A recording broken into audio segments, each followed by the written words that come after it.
来看家己梅山的梅山公园内面有种3000多丛的梅花，即卖已经是开卖到5成。梅山乡公所公园管理所表示，今年开花时间有偏旧年搁较晚，加上这中央气象署讲121天气要变寒，到时阵若总有水气来斗3天，月底梅花应该会开搁较水。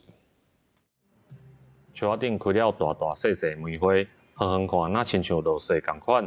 家己关梅山乡的梅山公园是台湾看梅花真出名的所在。即卖梅花已经开卖5成左右，一寡外县市的民众趁好天，拢来到遮看花。未全爆花，有水无？有啦，水啦，水啦，心情啦，水，什么都水。还好啦，水啦。就是还不是很好的时机，因为还没有盛开，可能再晚1-2个礼拜应该会更好。占地6公顷的梅山公园，内底差不多有3000多丛的梅花。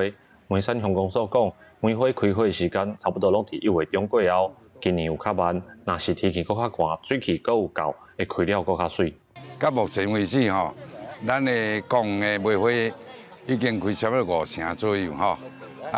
未来甲这个过年前一定会盛开。梅山公园管理所指出，梅花爱寒才会开花。